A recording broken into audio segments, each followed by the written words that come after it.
A major corporate enterprise just incinerated $500 million in a single 30-day billing cycle because employees used autonomous AI agents to do completely useless tasks just to look busy. And yet, Wall Street is using this exact unhinged economic black hole to justify a $1 trillion IPO valuation for Anthropic.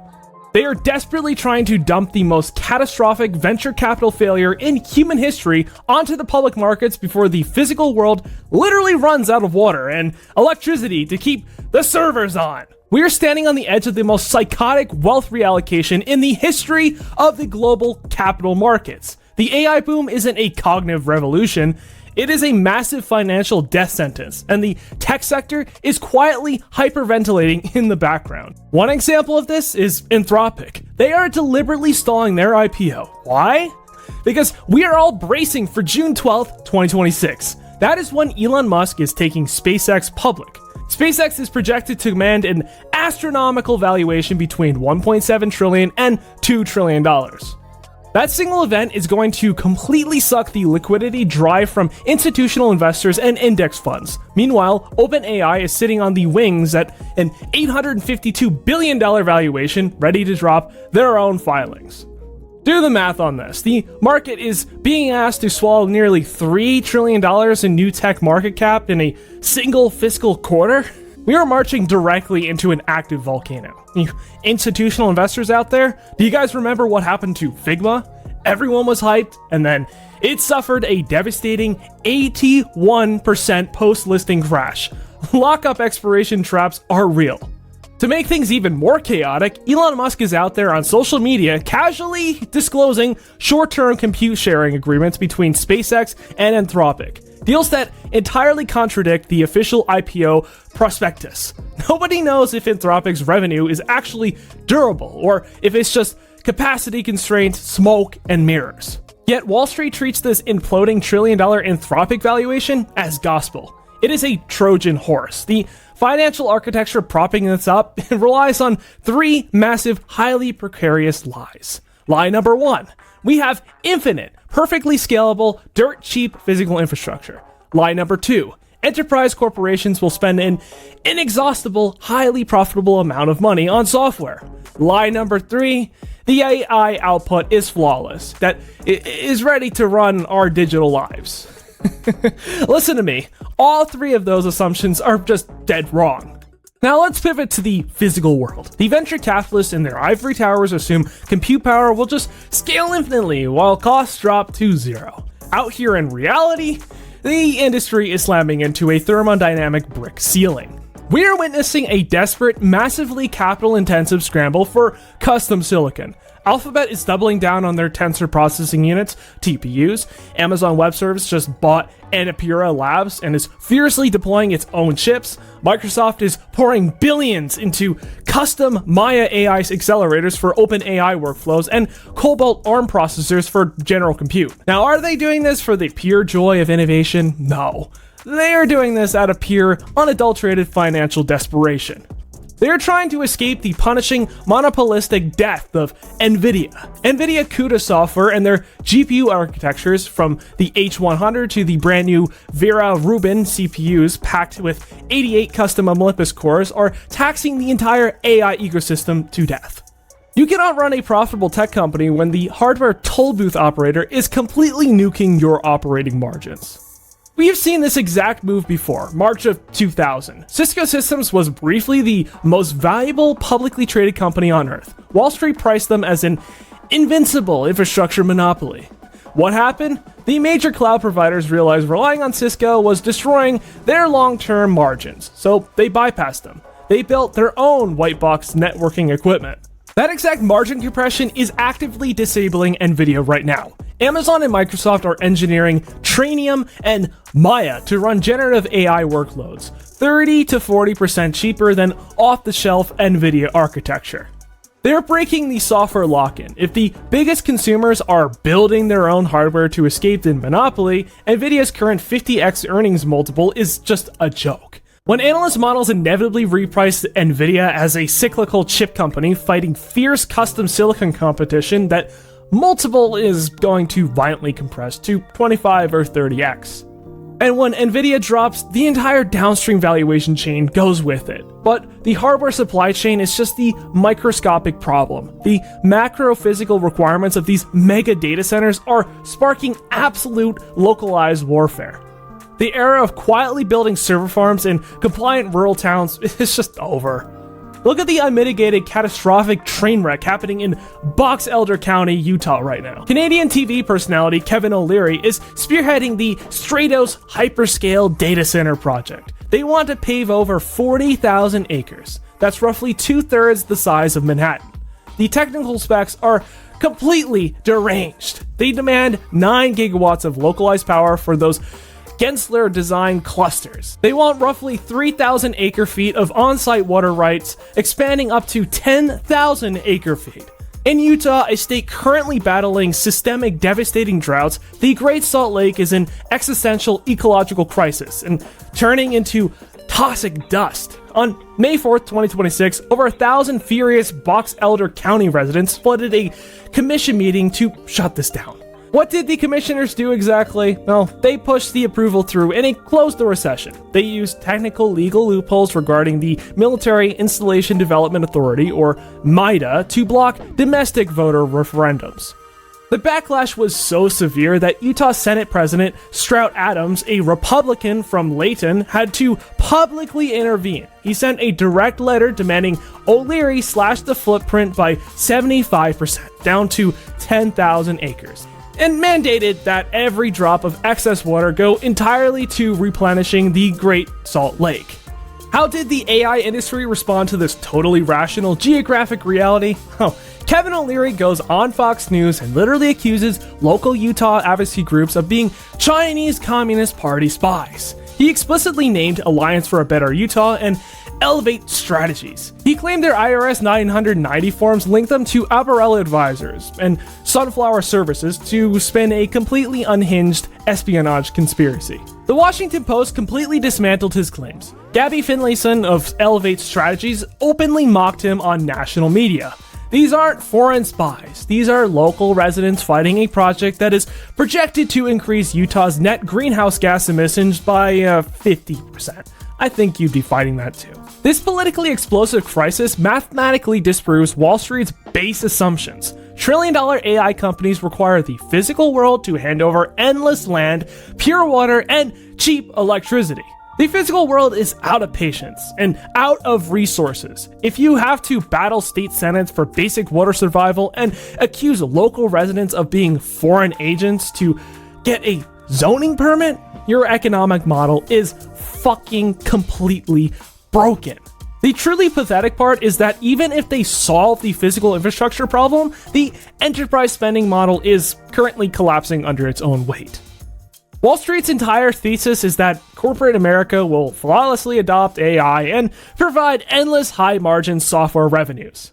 Let me introduce you to the reality of the economic black hole. For 2 decades, software ran on a fixed software as a service model. You bought Microsoft Office or Salesforce, you paid a flat, predictable fee per human user. It was stable. Generative AI brought us the nightmare of consumption-based per-token billing. Every query, every parsed document, every output drains your total token budget.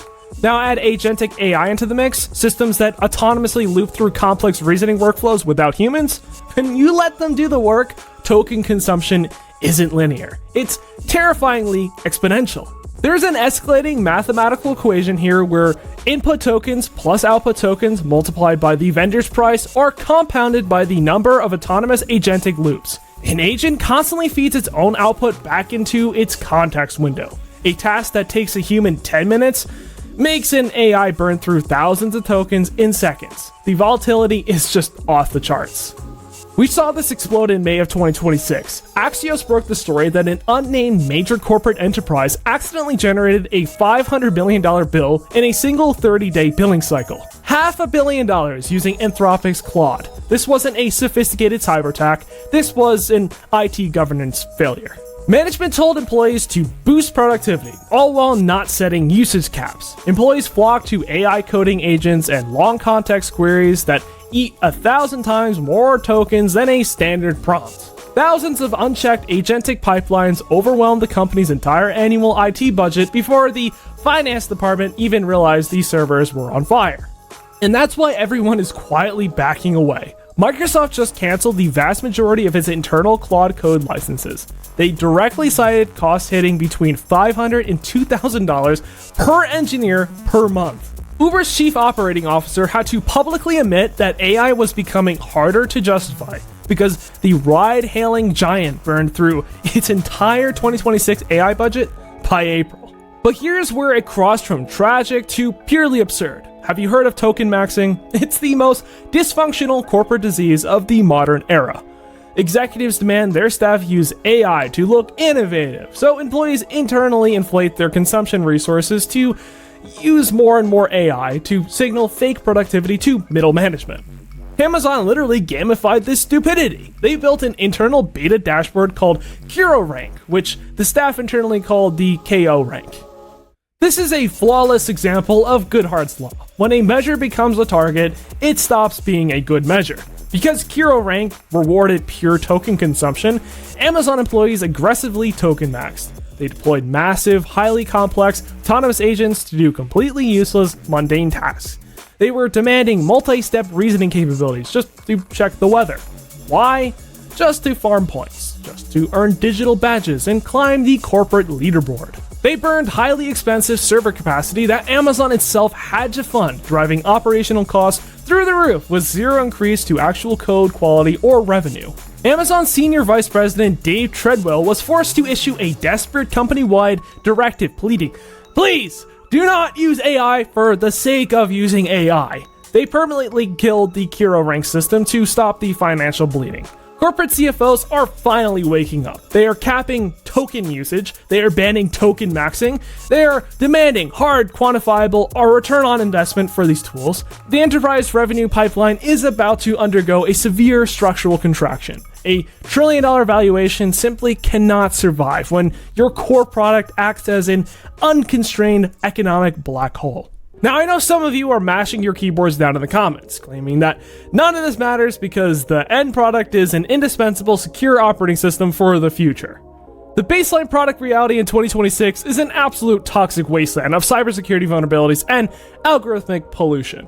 The tech industry rushed to hand identity and access management authority over autonomous AI agents. They gave probabilistic language models the power to make deterministic security decisions. That structural failure exploded over the final weekend of May 2026 with the Meta AI compromise. Meta gutted their human tests and safety division to cut costs.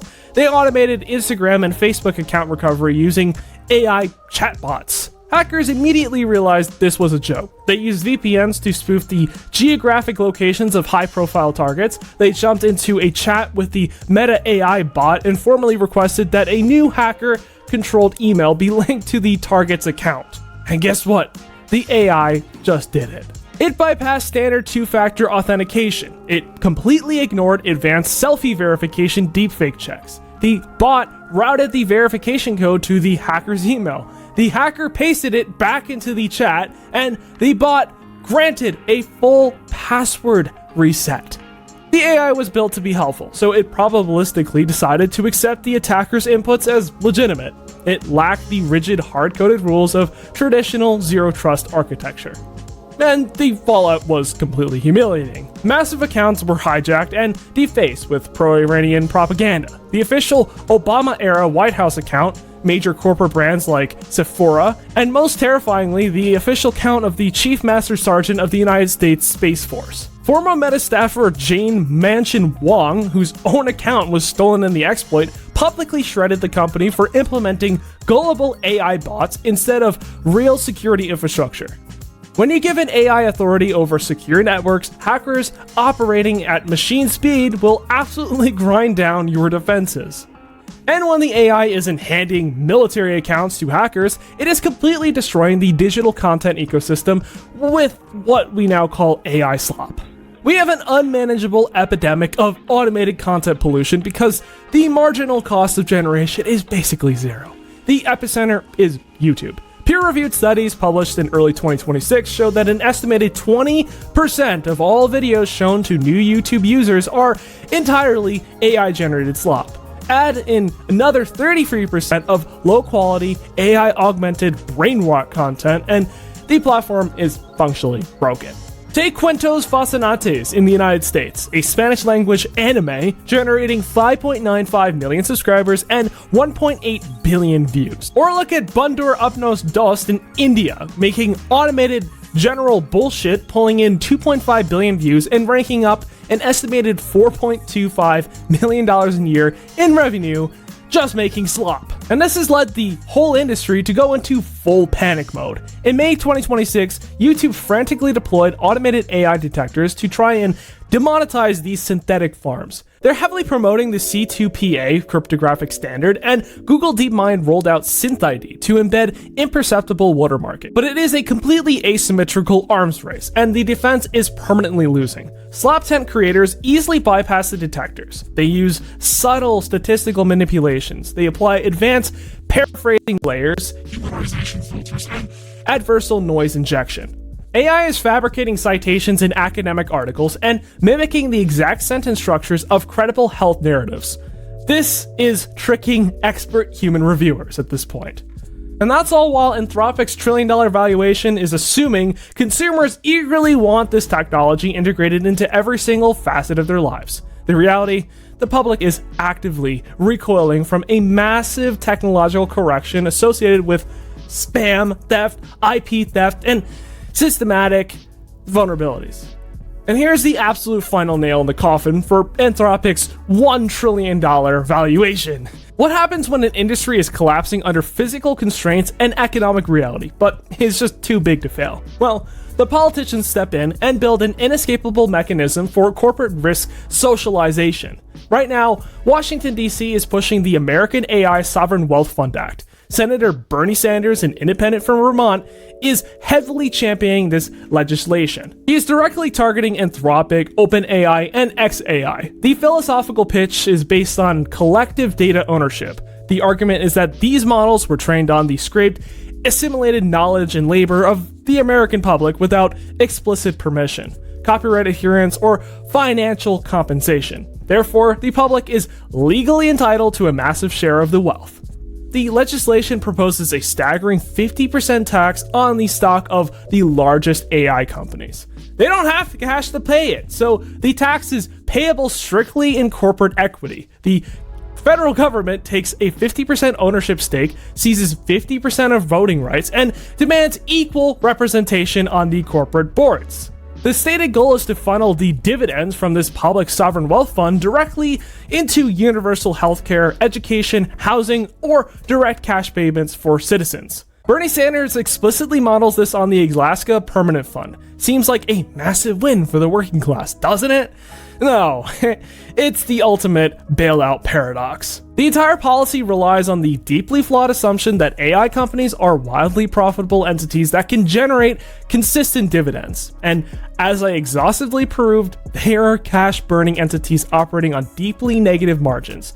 They are crushed by runaway physical infrastructure debt, fighting a desperate hardware war against Nvidia, and watching their enterprise revenues evaporate. The Alaska Permanent Fund works because it is anchored to the extraction of crude oil, a fungible, universally demanded, highly profitable physical commodity. The AI Sovereign Wealth Fund would be anchored to a hyper-volatile, speculative valuation of software models that are currently degrading the internet with slop and failing basic security checks. If the federal government levies on a one-time 50% stock tax on the absolute peak of a speculative financial bubble, they are directly tying the United States taxpayer to the financial viability of that bubble. When the Anthropic and all the other guys' hype inevitably crashes and the market suffers massive down rounds due to thermodynamic ceilings and the death of token maxing, the value of the public sovereign wealth fund will absolutely crater. And here is the terrifying paradox. When the government becomes a major shareholder, regulatory neutrality becomes impossible. The state simply cannot publicly afford to let a fund that was promised to pay for public health care go bankrupt. This stark reality forces us to ask a deeply uncomfortable question, and I don't care if this alienates some of you because we have to confront this. Is Bernie Sanders compromised here? Or at the very least, is this trusted anti-capitalist politician being completely played by the exact same tech oligarchs he claims to oppose? Think about it. The AI industry is actively using Sanders as a political Trojan horse to secure guaranteed government funding. They are laundering their desperate need for a backdoor bailout through a beloved progressive figure. They are manipulating his supporters into backing an agenda that only serves the tech elite. When the AI bubble bursts, the state will be financially and politically forced to inject federal taxpayer capital into these failing companies just to protect the public assets. It is a Trojan horse designed to socialize the ultimate venture capital failure. The tech billionaires and the early venture backers privatize all the initial investments. They are going to reap the rewards of those multi-trillion-dollar mega IPOs, but the inevitable financial losses, those will be completely and entirely socialized. The $5 trillion artificial intelligence market valuation is a mathematically, economically, and physically unsustainable illusion. Anthropic's impending IPO is delivering this systemic fragility directly into the heart of the global public equities market. And you are the one left holding the bag.